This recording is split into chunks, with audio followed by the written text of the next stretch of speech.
Yes. What's going on, everybody? Welcome to another episode of the Lion's Den with Seth. Hopefully you're enjoying your weekend, y'all. If this is your first time tuning in, first of all, say hello, right? Because that's good. At least we know that we're on the same page. But what we do here at the Lion's Den, we focus on leadership, growth, and development with a call to action from the household to out in the community. You know what I'm talking about? So that's what we on. Hey, so for those of you that's been a while since y'all done tuned in, this is the whole den right here, and it's good to have us all in the building right now. Yes. You know what I mean? So there's, a lot of things that goes on, right? We have children, you got days going in, school starting back, but then we also got different ventures and everything. So Miss Danny, what you been doing? Tell us a little bit about your about the podcast support that you have for podcasters. What you got? Yeah, well, hello, you guys. Good to see your faces. Hello to those of you tuning in. Outside of the den, I am doing podcasting for newbies. So with that includes the podcast itself and then coaching. So I've been onboarding some clients, working with them heavily to try to help them launch, grow, and monetize their podcast. And then, of course, mom life as a solo parent, just tending to the kiddos. But that is all. Well, that's good. Well, look, just congratulations with that. Keep up with that, and make sure that you're putting that information out there so people can support you with that. Hey, Jabri, what's up, man? What you cooking, man? You working on that macaroni and cheese, or what's up, bro? What you doing? I think I got that down packed, man. Yeah. It's just been a busy summer, man. Which is a blessing, being an entrepreneur, man.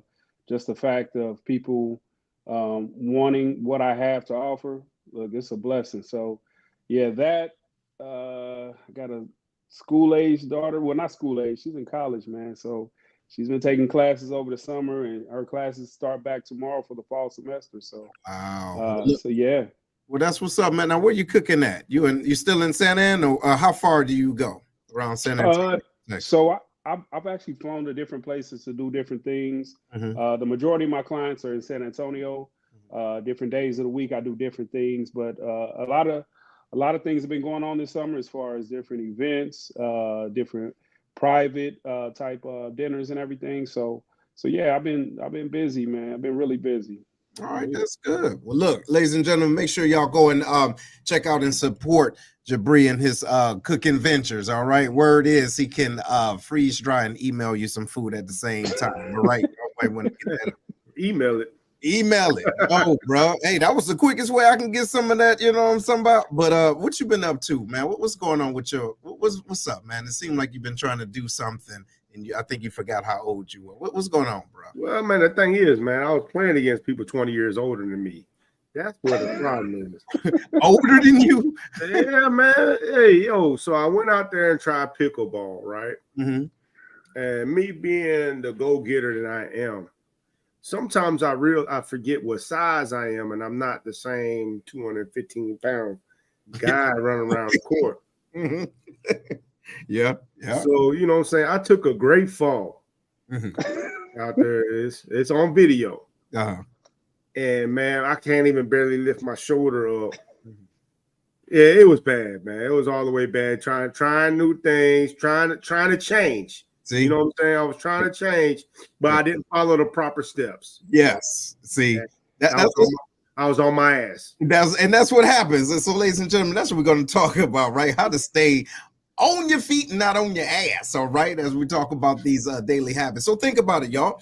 Everything that we do right now, it is a habit, right? Sometimes we do things that's just unconsciously, right? And then here's another thing. Over 80% of the things that we do is emotionally driven. So what is it that we do? Why do we do it? And when do you actually analyze how to stop that habit to create a new one? So, Danny, what do you think it is as far as wanting to change a habit? Why do you think individuals want to change habits?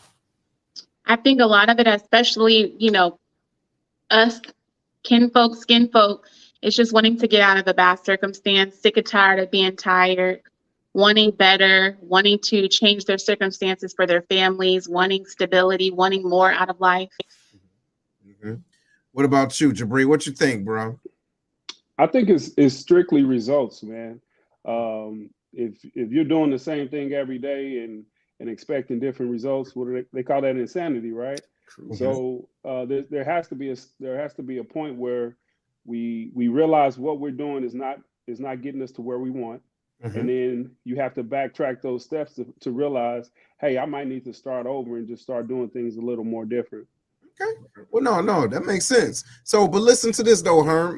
Now I've heard that before, right? Doing the same thing and expecting a different result is insanity. But what do you think about creating the right plan and sticking to that plan so you can expect the right result? You get what I mean? So, like if somebody break down something, like think about it, right? We were services. So let's say, hey, this is the diet plan, the fitness plan. Stick to this. You can expect this. What do you think about the reason why people don't stick to habits? Well, that's a change. You know what I'm saying? As soon as you get that diet plan in your hand, now this is a change that you got to break from what you was already doing, right? And so now you stick into this plan and you're getting your results, but soon your body acclimates to that plan as well.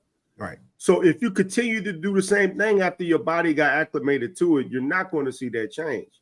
You're going to have to modify again. You're always going to have to continuously change something if you want to see improvement down the line. That's right. You know, so yeah, you're going to have the great plan, stick to the plan, right? Right. But eventually you got to keep what the plan's got to be fluid sometimes. That's right. Because eventually, you know, you're going to plateau. You're going to hit what they call a plateau. So what do you do from there?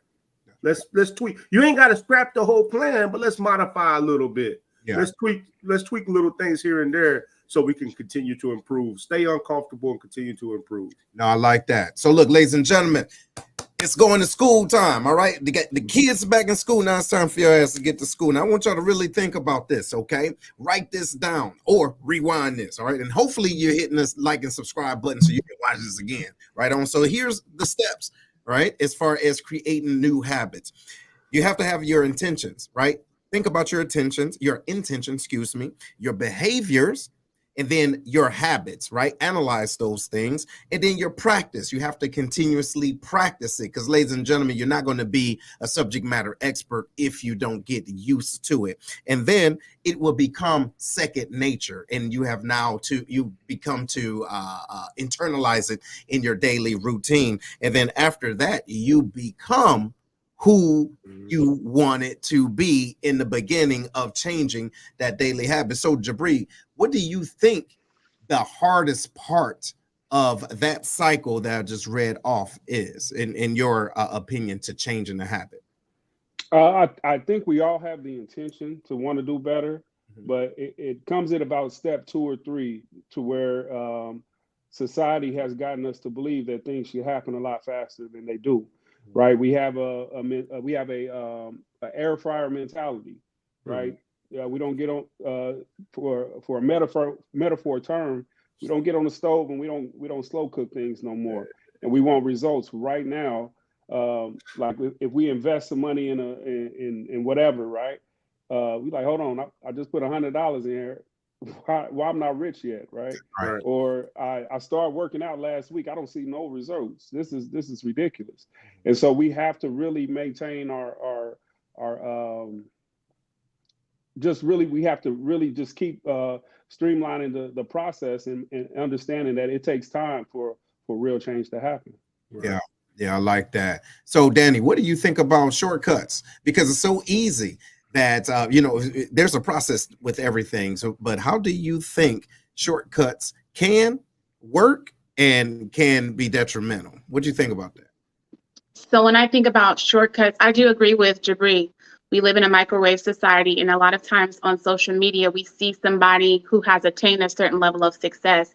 We want to aspire towards that, but we don't know that that person has already put in 10,000 plus hours or 10 plus years in their craft. I like the book Outliers, I think by Malcolm Gladwell, who talks a lot about that. But in the way that shortcuts can help, I think about AI. Some people have are very opinionated about AI, but AI can help streamline your process in the terms of like, I need a business plan. Here's what I want to happen. So you can read off the list of things you want to happen. and then AI can help you streamline that process. Mhm. But you still have to take the steps. You still have to implement everything on that piece of paper, everything on that business plan. So AI can help you streamline your process in terms of a shortcut, but you still have to put in the groundwork. Yeah. Faith without works is dead. Today's Sunday. So I'm thinking about, if you're going back to biblical principles, there's still the work that you have to put in. Even though you aspire towards something, you have to take those small steps. And I like this idea of like reverse engineering. So you have a big goal, you know, you want this thing to happen. So take the small steps to get to that big goal. Mhm. No, that makes sense. That makes a lot of sense. So we're going to hit something else about these shortcuts, right?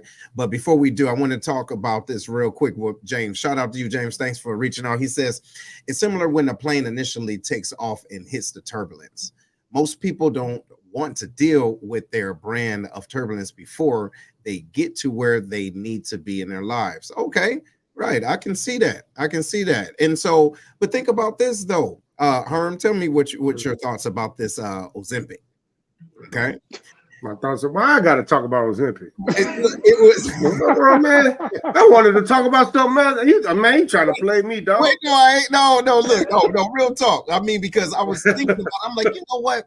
It seems like a good thing. Don't get me wrong, right? For those individuals that's in those health, those dire situations. However, you can see the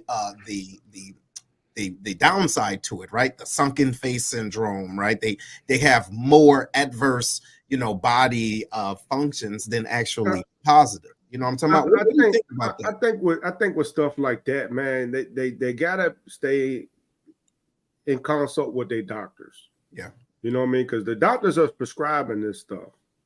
You know what I mean? I don't know enough about it to really give my opinion on it. I know that it's supposed to help people that are pre-diabetic or in a diabetic phase, right?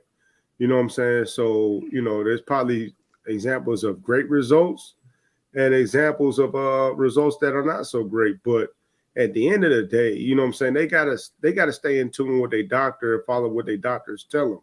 So I'm definitely not smart enough to talk about Ozempic, but there is something I do want to talk about. What up? Habit and practice when we talk about change. Right? I believe those things that when you asked Jabri what the hardest part was, yeah, for me, those two are the hardest, and they're the closest in relation with each other as well. Okay. Because you think you want, you got to create the habit. So you think, okay, I've already created the habit. Say you're doing a diet change. You know what I mean? I know about that. I don't know about Ozempic stuff. I know about diet change. For real. Trying to play me and shit. You know what I mean? But anyway, like say you're going on a diet change, and you feel like you want a right stride. You know what I mean? Yeah. It's been about a week. You've been eating clean. Next thing you know, you're thinking, man, I'm practicing this now, and then you mess up. And in my case, have a big bowl of ice cream, and you done messed up your habit. Right now, you done backslid, and so now it messes with your psyche. Yeah. You know what I'm saying? Now that I had this ice cream, now I'm going to eat this big bowl of rice. Now I'm going to do this. And now I done backslid all the way and kind of really destroyed all the results that I got from that week or two of eating clean. And now I'm discouraged. You know what I'm saying? Because I thought I was in a habit because I did this for about 2 weeks. Right. But it takes longer than that to understand that you have not created a habit yet. That's right. You know what I'm saying? A habit is when you stop thinking about it, and it's just normal. So now you're in a practice mode. You know what I mean? Because now this is normal life for you. That's right. So that's what people got to keep in mind. Like, don't think just because you did it for 1 or 2 weeks that you know what I'm saying, that you're good. Because that backslide, if your psyche ain't right, it's going to throw you off track for about a month or two. No, you know what? I like that too. And Jabri, let me know what you think about that, right? Because I believe that to be so. Because if we look at it, it goes from habit to practice and then second nature. But what we have to realize is that it is a process in between all of that. And so if we think about our emotions, to Herm's point, if you do backslide, how do you give yourself the level of compassion to say, you know what? I did have that rice. I did have this ice cream, you know what I mean? However, I was kicking ass these last 2 weeks. You get what I mean? So I jumped off, but let me jump back on, right? So how would you say a good practice is to quitting? You get what I mean? So my thing is, right, when you skip those steps, all right, so you go from step 1 to 4, or you think you're going to step 1 to 4 by taking shortcuts. I don't think you really realize in the process is where you're understanding how to continue and be really committed to that change. And so once you mess up at whatever step that you're at, once you take that particular shortcut, you don't know where to actually start over at. So now you're all the way back to your intention, and you're thinking your intentions were wrong when you actually messed up on a particular step. That's right. And you can go back to the last step to correct it, but no, you skipped over a bunch of different things just to try to get a result. And so I think a lot of people get discouraged because once that thing doesn't happen after they've skipped all those steps, now they feel they have to start all over at the very, very beginning, which in turn, they really don't have to start all the way over. They just need to do a course correction at some point to get back to that next step where they are. So they're going from 4 to 1, not even 1 sometimes. They're going to 0 because they're doubting their own intentions when they actually should have went back to step 3, corrected that. Now they're right back at 4. You get what I'm saying? I do. And, even to that point, though, y'all remember that old saying, back to the drawing board? Right. Back to the drawing board does not mean, we're just going to X this on out. No, look and see what you did and say, okay, this part right here needs to be tweaked. Kind of to your point, Herm, earlier. Just pivot, right? And then see how that go. But sometimes we can be so fixated on the downfall that we want to X all the plans. That plan and that strategy could have been right, but it could have been other circumstances that contributed to that change. So, Danny, what do you think specifically about this? Right? Shout out to our viewers. It takes discipline.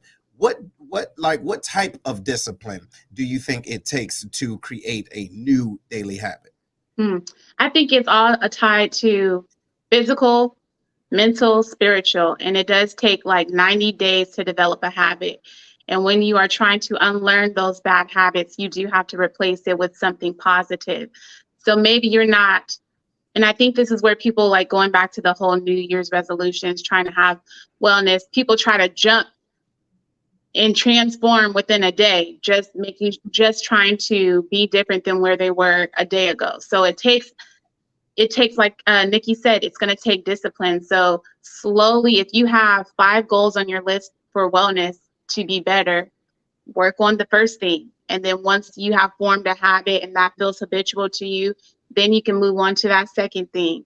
It might take 2 days, it might take a week, it might take 30 days, it might take 90 days, because as we stated, it's 90 days to develop a habit. But then showing yourself, I think when it comes to discipline, awarding yourself is helpful. Like whether that's you have a monetary, maybe you go out for dinner, maybe you have a cheat day. So those small rewards are also helpful when it comes to discipline. Sometimes it's like having a circle around you that's helping you get past that threshold, who's helping you be accountable and giving you praises when you need it. Maybe you have small affirmations on your mirror every day, letting you know, like, this is what you need to tell yourself to get past that threshold. But that's a part of the discipline. That's a part of, just developing those new habits and getting better by the day. And if you do backslide, going back to, okay, I tried, this is what I did, I put my best foot forward, now let's keep pushing forward. And then, like you guys said earlier, assess, evaluate that small pivot that you need to correct and get back on the drawing board, get back on the horse. Go ahead, Herm. Yeah, and also to add, I love Danny's answer, but also to add to how you can develop that discipline, first understand why you want to do it. That's right. You know what I'm saying? It, like, a lot of times people question somebody's motivation. I don't question nobody's motivation because that's their own. Man, their motivation could be, man, I just want to impress the ladies. I want to impress the men. You know what I'm saying? It could be something in my mind as trivial as that, but that's whatever motivates them. I care about what Jabri talked about, the results. That's right. You know what I'm saying? So no matter what the motivation is, you got to think about what it is you're trying to achieve by the change you're trying to make. Mm-hmm. What is the goal of what you're trying to get to, right? Is it to get that promotion? Okay, So now you know that your goal is to get this promotion. What changes do you need to make in order to get this promotion? How do you fall in line with that promotion? Right. Is it to be more attractive to people that you think you want to be attractive to? Okay. You can't automatically transform into Herman. So what else can you do in order to get that? You know? That's it. All right. You made the damn point. I'm just saying. But no, I get you. I get you so stupid. I was right there too. Right? But see, look, he do that. He a master, right? Because he keep the spoon. He keep the spoon. And all of a sudden, he's like, damn nut. But look, anyway, no. But to your point, though, I do like that, ladies and gentlemen. We're not just talking about lifting weights or losing weight and whatever, but we're really talking about self accountability. Think about it. We talk about all the things that we want and what needs to change. How about why are we the last person that feel as though we the one that have to change? Think about it. Think about it. Sometimes we have this God complex, like everybody's the damn problem, right? So if you want to get that promotion, like if you see everything you need to do, listen, ladies and gentlemen, let's be honest. Sometimes the job can't afford to give you a promotion, but do you know your value? Understand your worth? Are you willing to do what you need to do to get to be in a different situation that's in line with what your desired result is? Or let's say relationship wise, I don't know why she won't do this and this and this. Okay.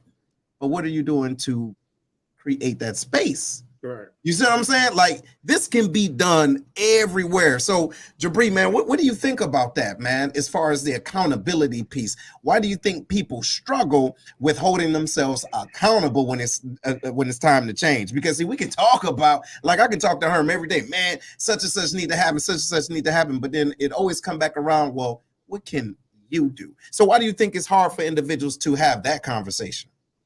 I think people don't want to put in the work. I think people understand, people aren't as dumb as they seem sometimes, right? And self accountability is something that everybody knows. When you coming up short or whatever the case may be, but it's easier to place the blame. It's easier to say, hey, this person did that person did this. Hey, we just got divorced, but it's all her fault or it's all his fault.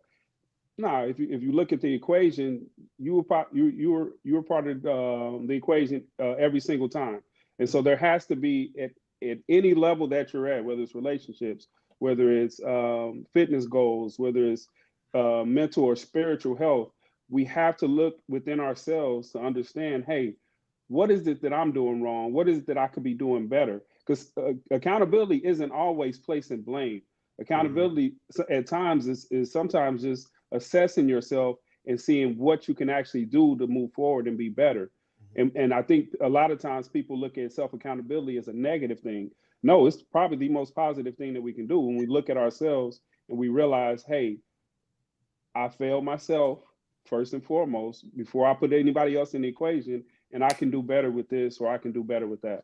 See, yeah, that makes a lot of sense. So look, here's James. He says, I noticed that a lot of people get an adrenaline rush off of just starting something in general. Celebrating your small wins definitely helps you to stay motivated each day. Absolutely. So this goes back to you, Danny, because you kind of brought this up, right? How can individuals create healthy celebrations? Think about it. Because sometimes, like, we already beat the fitness thing down, right? But let's say you already have an issue with drinking, let's say, right? And you've created a strategy that now you are, you see some gains, right? You see some gains at work or in a relationship, and then boom, you know what? I'm about to celebrate. I'm about to get this Hennessy and turn up. Really? Why? Out of all the things, right? Why do you, because you already know you got a problem with sipping that num juice. So why go with that? So what type of, like, how can individuals celebrate their wins in a healthy manner?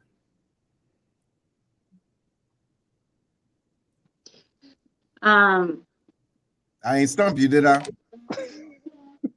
You got no, distractions in my background. You said, how can people celebrate their small wins in a healthy manner, correct? Right. So I would say And it depends on what it is. Obviously, you don't want to subject yourself to the same environment you're trying to move away from, or you don't want to go back to an environment. If your thing is I'm an alcoholic and I need to stay away from that type of environment, then you don't want to celebrate by going with a bunch of friends to the bar. That would be defeating the purpose. So a small win could be like, man, I tried a new mocktail today and that was great. And then now I'm on a journey of 30 days of trying mocktails. I mean, if I'm trying to think about something that's a direct correlation, if that's really your thing, you could try mocktails when we talk about alcohol. But I think I said it. I think going back to those quotes, the affirmations that you tell yourself, hanging out with the right positive people, eliminating the wrong type of people from your circle. If you know you're trying to aspire to something and you want to be around more business-minded people, go to a business atmosphere, go to where there are meetup groups of people who are doing better than you are, who can call you to better you, who can pull you up, read a book. I think those are ways that you can honestly practice better habits and reward yourself by doing things differently than what you were doing previously. Okay, right. Makes sense. What's up, Herm? No, man, mocktail. Mocktail. Go ahead. Talk about a mocktail. What's a mocktail? What? You really don't know? Now, come on, DJ. Look, I'm drinking some gasoline right now. Oh my gosh, a mocktail is just so I don't even know these drinks. You guys would know more. You're a DJ, and then Jabri, you are a chef, so you have substitutes for people who don't drink.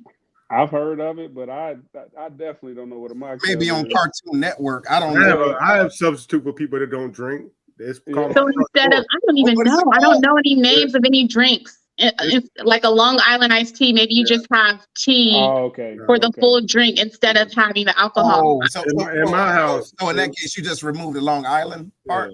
No, in my house, I don't really know. I don't know what the ingredients are. In my house, we serve people the front door that don't drink. It's called the front door. You know what I mean? Exactly. A tall glass. I'm just kidding. But I do like what Danny was saying about getting around those business-minded people. Mm-hmm. And for people that are alcoholics, maybe you go to an AA meeting and talk about what you would celebrate. Mm-hmm. So they can celebrate with you and keep you on the right track. You know what I mean? Yeah. Because it's important not to fall back into those bad habits if you're talking about celebrating. You know what I mean? Like, I'm going to celebrate not drinking by drinking. That's right. You know what I'm saying? I'm going to celebrate eating clean by eating dirty. Right. I'm going to celebrate my promotion by getting a DUI. Oh. You know what I'm saying? Come on, let's think about it. You know what I mean? Your celebration shouldn't be something negative, because when we're talking about change, we're talking about creating a new you. So the new you no longer needs that negative stuff in order to be celebrating. You know what I mean? The new you has already developed great habits that you could find better ways, you know what I'm saying, to spend your time to celebrate.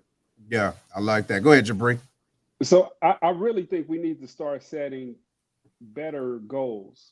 I think a lot of the times our goals aren't attainable because they're more of long-term goals. We need to start setting better short-term goals so that we can celebrate those small things, right? And so we push everything so far out.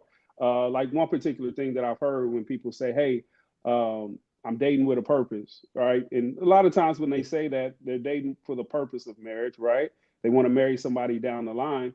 But I'm like, well, all right, well, what are you doing until you meet that person that, you know, until you get to that point where you want to marry someone, right? Yeah. We're only looking at being married, but we're never looking at, hey, is this even a good person, right? Or I'm looking over all these red flags and just looking at the things that somebody's showing me to actually prove to me that, hey, I'm marriage material. But in between that time, we're not looking at the right thing. So I think we do that a lot of time in life. We're just looking at the long-term goals and we're setting these high unattainable goals. And so when we do get to those short goals, we have no idea how to celebrate them because they've been pushed so far out. So we're doing the old stuff that we used to do because we didn't really sit down and set an attainable goal with the purpose of how to celebrate that goal when it comes. Hey, you know what? Hold on, hold that thought. No, Herm, hold that thought. A couple things I want to let y'all know. Yes, so true. And also, too, ladies and gentlemen, if you're watching this right now, look right around your page. It's a share button. Stop acting funny. Hit the share button, right? Because I'm sure it's some people that can use what we're talking about right now. And I do want to make sure we understand this. You said something that made so much sense, that the goals, all right? When you are trying to set a new habit, a new daily habit, ladies and gentlemen, if y'all haven't heard this, I know we've heard this, right? Those that's been in the military, but you've heard this millions of times. Are your goals SMART? Okay, that's an acronym, ladies and gentlemen, and I'll take you down there very quickly. Is it S? Is it specific? Okay, like a date, a time, or whatever the case is. I want to do this by here. Is it measurable? All right, is it meaning like, is it quantifiable, right? The amount that you want to collect, or whatever the case it is. Is it achievable? That's what he's talking about, right? Like, look at your goals. Does it even make sense? Can you even do that? And then, is it relevant? And last but not least, time bound. So that's like, what date will you do this, in the beginning and in the end? So make sure your goals are SMART. Even if you want to change your habit, is it even realistic for you to do that? You have to give yourself the right amount of time to make it make sense. Go ahead, Big Herm. And also, you got to make sure what you say out of your mouth matches your action. What Jabri was talking about when he said people talking about dating with a purpose, right? Mm-hmm. I met so many people when I was in the dating world, man. I met so many people that talked about they were dating with a purpose, but still acting like a freak. You know what I'm saying? So I was like, you date with a purpose, trying to look for marriage material, like show that you marriage material. But how do you, like, you got to first understand what that is, or at least understand what that is for the person you're trying to date. That's right. Yep. You know what I mean? Like, you say that you are going to date with a purpose, but you are still, you know what I'm saying, living the fast life, or the life that doesn't really reflect that in the person that you're interested in eyes. You know what I'm saying? You just can't say these things. You got to understand what you're talking about. And if it involves another person, you know what I'm saying, understand y'all are both on the same page when it comes to that, what that's supposed to look like. Yeah. No, real talk. And I mean, think about it, y'all. Like, I know we're taking this habit thing and we're widening, but I want y'all to make it make sense to you. As Herman and Jabri actually articulated about dating, how do you really, for those individuals that want to date or be with a high value individual when you're a low value person, or you have low standards yourself? So how can you hold someone to a standard that you don't even hold yourself, accountable for? So these are the type of things, but it takes a daily habit. You have to make that SMART, set those SMART goals so that you can actually be seen by someone that's attracted to the new version of you. You dig what I'm saying? Just because you talk about, I know I'm valuable, and I know what's out there is for me. Really? Really? What are you doing to attract that? What type of pheromones are you pushing out there in the world that is attracting the individual that you want? Because are you even the individual that they want? Let's be real. So, Danny, let's talk about this, okay? Just in general, all right? Not you specific, but have you had conversations with individuals that wasn't realistic about their current state, but they were hell bent on what somebody else needs to be in order to be in their lives? Do you know individuals like that? I mean, you said not my situation, but yeah, my situation. Oh, all right. We'll talk about it. I think I even brought this up before. I had a conversation with an ex for Valentine's Day, which turned out to be a 3-hour-long podcast, which resonated with a lot of people. And one of the things that kept coming up is just he had different ideas for the relationship, and he was very goal oriented, but that action, those small steps towards getting where we needed to go, he just missed it a lot of times. And if you look at the history of his relationships, even going back to his marriage, and again, I said all of this publicly, so not in his absence, I said this on the podcast. If you look back at his marriage, 10 years in that marriage, it just was not successful because of that same reason. And then he brought that same behavior into every new relationship. And then every one of the women he dated were the blame, and he was not self-accountable. It was, no, they just should have let me hold it down. Well, you weren't bringing nothing to the table. You wanted to hustle your way through stuff, and that's not stable for any woman. So again, going back to that self-accountability piece, that's why I personally am single, because I know I don't have a lot to offer anybody. I don't have any problem saying that. I don't mind during this process learning, listening, reading up on stuff, researching, attaching myself to people that have thriving relationships, people who are solo and happy and thriving in the space that they occupy. So those are the people I try to connect myself with. Like I said earlier, finding a mentor, again, self-accountability, a lot of the things that we said before.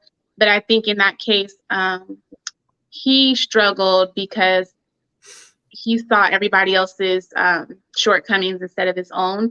He thought that I'm a hustler and that should be enough to sustain a relationship because I'm out here trying to get it. And women are like, no, that's not safety. That's not security. Next week, like, he's like, okay, we're shopping at the Dollar Tree and that should be enough. I'm like, no, there's no reason why we need to be getting our meals from a Dollar Tree. Like, we need to step it up. Like, and I'm telling you guys all the business. But yeah, that was the conversation that we had. And I understand wanting to support your friend or whomever through that time where they're really struggling or trying to get it or trying to get past the threshold. But at the end of the day, if it's the same history that you've had with more than one person, you have to understand that you are a part of the problem. You are the common denominator. Yeah, look at the track record. What you think about that, The track record. I think that she's spot on, you know what I mean, with that, because we can always look outwards of why, you know what I'm saying, why I'm single. It's everybody else's fault, the reason why I'm single. Ain't nothing wrong with me. You know what I mean? I'm fine. Everything is good with me. Everybody else is the reason why I'm single. They can't handle me, or they can't take a strong, dark-skinned brother, you know what I mean?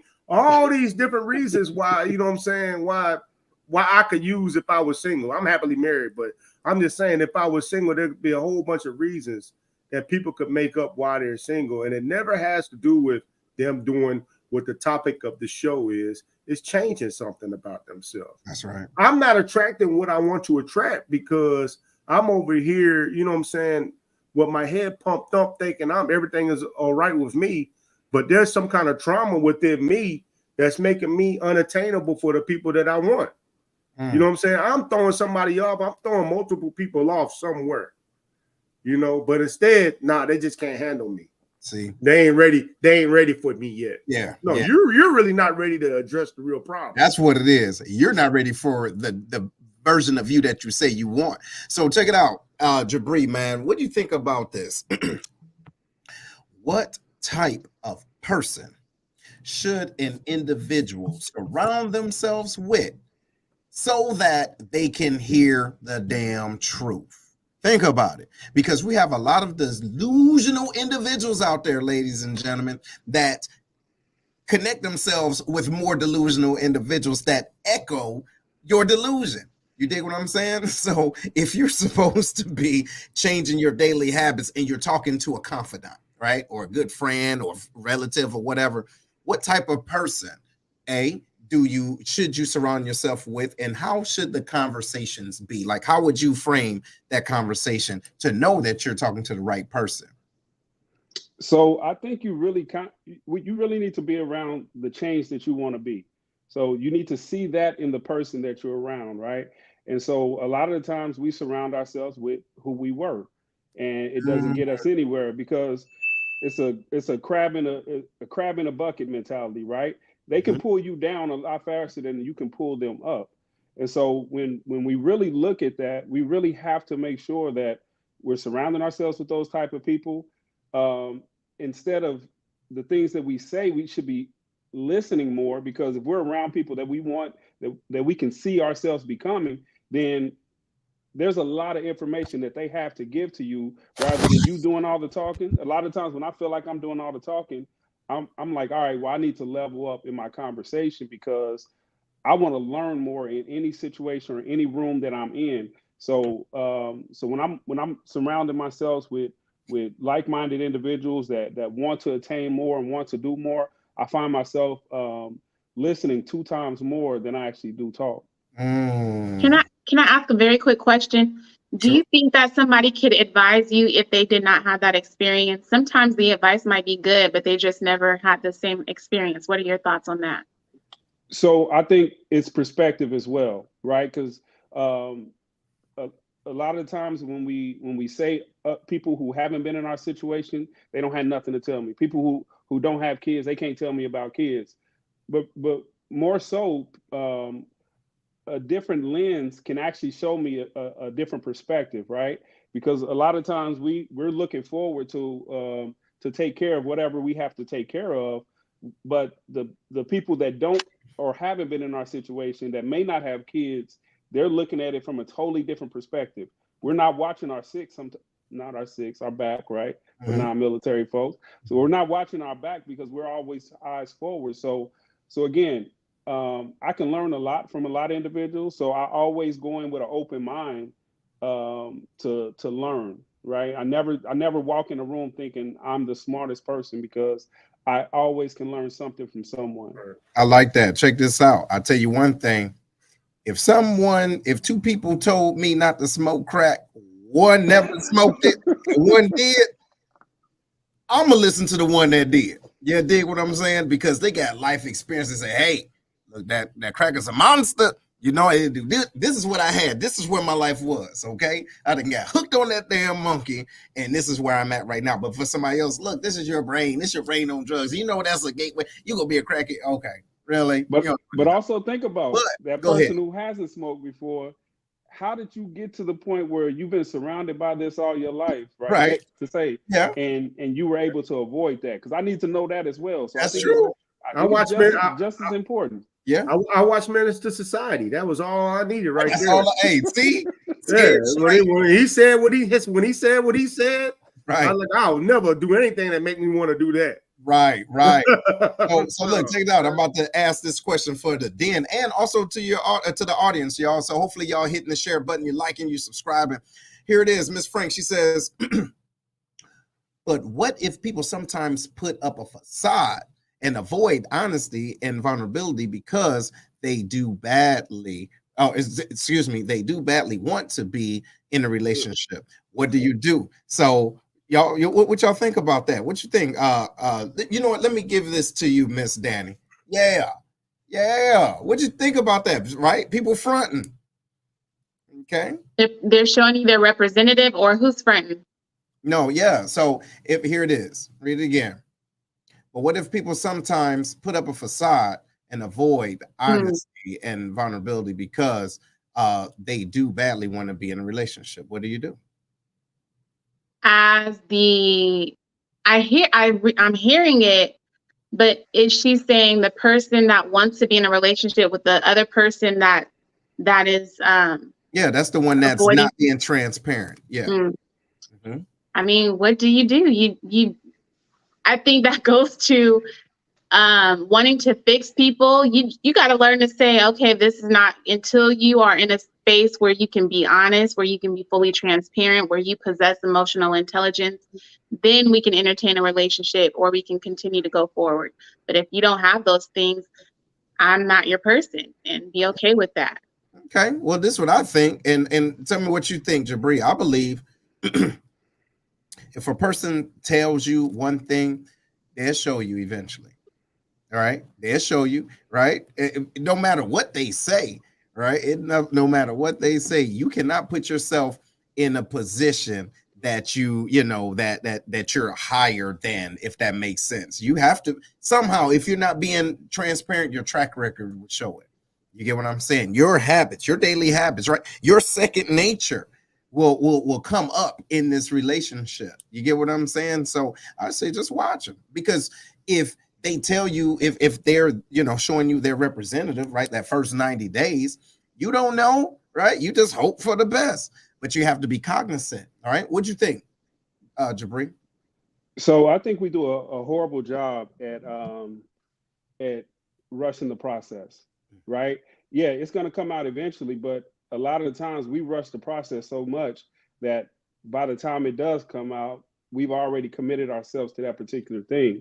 And so I think, and this is society in the whole, as a whole, we really need to take our time and get to know people, right?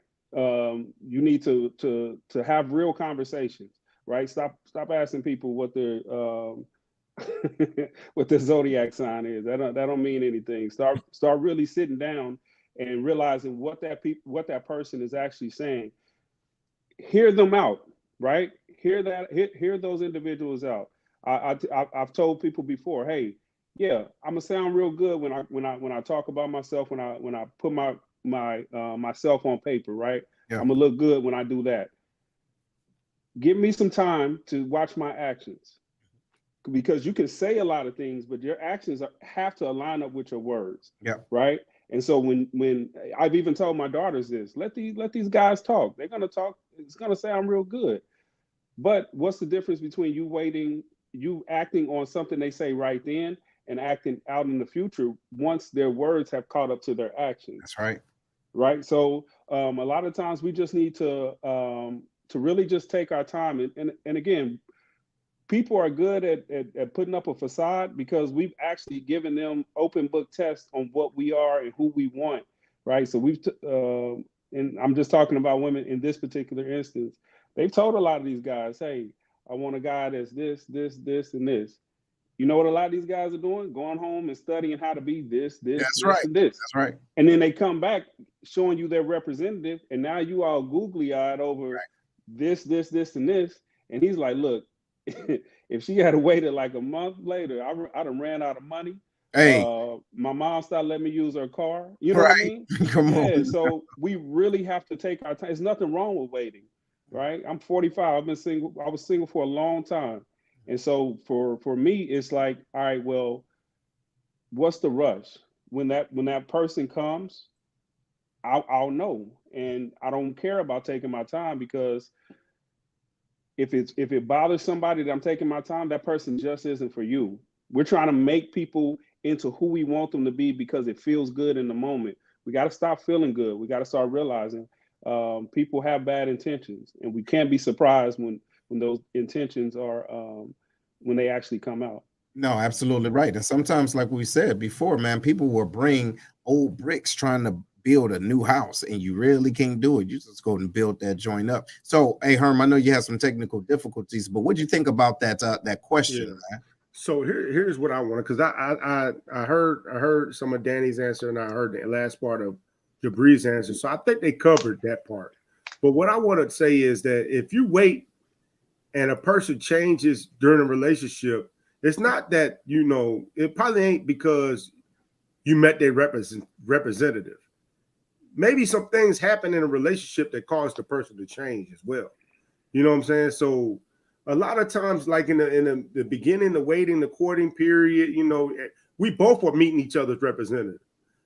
She's meeting mine, I'm meeting hers. Right. You know what I'm saying? Like, am I like, it's all the newness. I want to put my best foot forward. She wants to put her best foot forward. That's all a part of dating. You know what I'm saying? Now, I'm not saying a lot like lies and stuff like that. You know what I'm saying? But some of the things that I would do in the beginning, and some of the things that she would do in the beginning, we don't necessarily carry over into the relationship part after we done got accustomed and used to each other. You know what I mean? Now, when things start going sour in the relationship, it doesn't necessarily mean, oh, it was a fake or facade. No, it could have been something you did to cause a change in me. Or it could have been something I did to cause a change in you. Yeah. You know, so it's something that you also got to think about when you talk about relationships. You know what? I like that. And that makes a lot of sense, and then put a different spin on it. So, ladies and gentlemen, even in relationships, sexual or friendship, or even just occupational, you know, relationships, sometimes your habits need to change. Think about it. Or sometimes you have to adopt a new habit because now you're operating in a space that is including somebody else. It's called shared space. You see? So if you would always walk around the house, you know what I mean, after you take a shower, you air dry.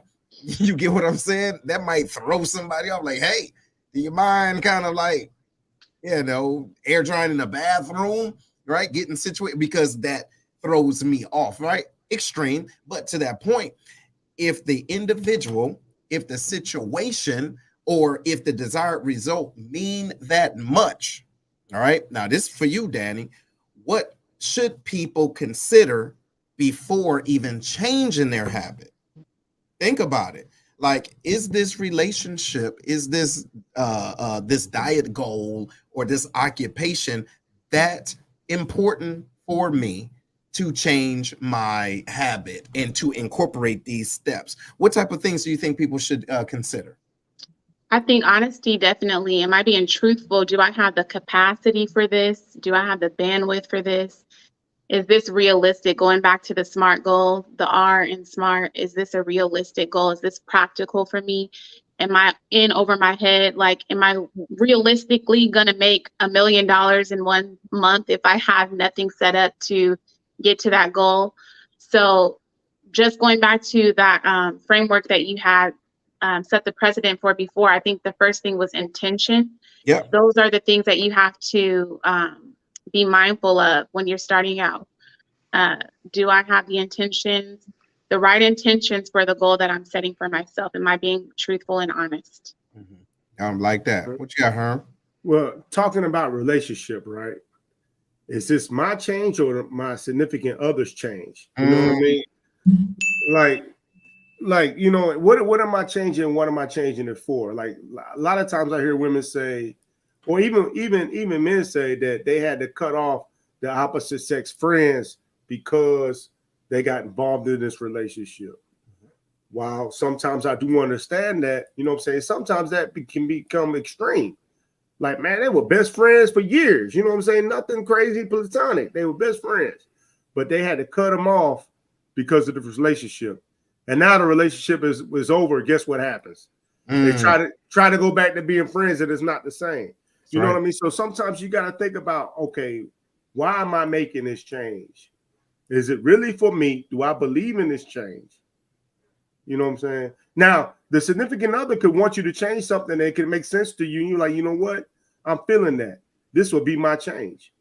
But like, man, I'm not really feeling that. I feel like I'm being forced to change something that really ain't me. That's right. No, that's a real good point. What say you, Jabri? No, I completely agree with Herm. That's an excellent point. The why of the change and who you're changing for, because a lot of times when even if you do change during that process, you don't all the time appreciate the process, or you get to the point where you've made the change and you know you've done a good thing within yourself for that person, and now you're looking at it like they don't realize how much a change. They don't even appreciate what I've done. And now you start resenting yourself. You're like, what did I do this for? Why did I get rid of these friends? Or why did I make this particular thing happen in my life for a person that, for their insecurity a lot of the times, right? And so again, just piggybacking off of Herm, we have to realize we have to change for ourselves. And those are the sustainable changes. Right. Absolutely. So, Ms. Danny, so what do you think, for your last thoughts, so why is it important to analyze your daily habits? Just with anything in life, if you want to get somewhere, if you want to accomplish anything, you're going to have to implement some changes. Good, bad, and different. You need to make changes. So to do a self-analysis, just to analyze, again, if you are going back to, I think you're going to probably repeat it, but intention, behavior, habit, practice, which will eventually become second nature, and that will become a lifestyle, who you are. You have to go back to the drawing board, be okay with sitting with yourself sometimes in the quiet, journaling, and do that self-analysis. Maybe make a habit of doing that every 30 days, every 90 days. I like that. Final word, Big Herm. Hey, when it comes to change, man, we got to stop throwing rocks with our eyes closed. You know what I'm saying? You got to understand where your target is at. What is your target? Look straight at it and stop being ashamed of being intentional about going for it. Cut out, you know what I'm saying? Cut out. Now, when I say cut out the negative, some people are trying to be constructive and helping you. I remember we talked about what kind of people you need to surround yourself in. It don't always got to be that everybody's always positive with you, because they might be selling you dreams.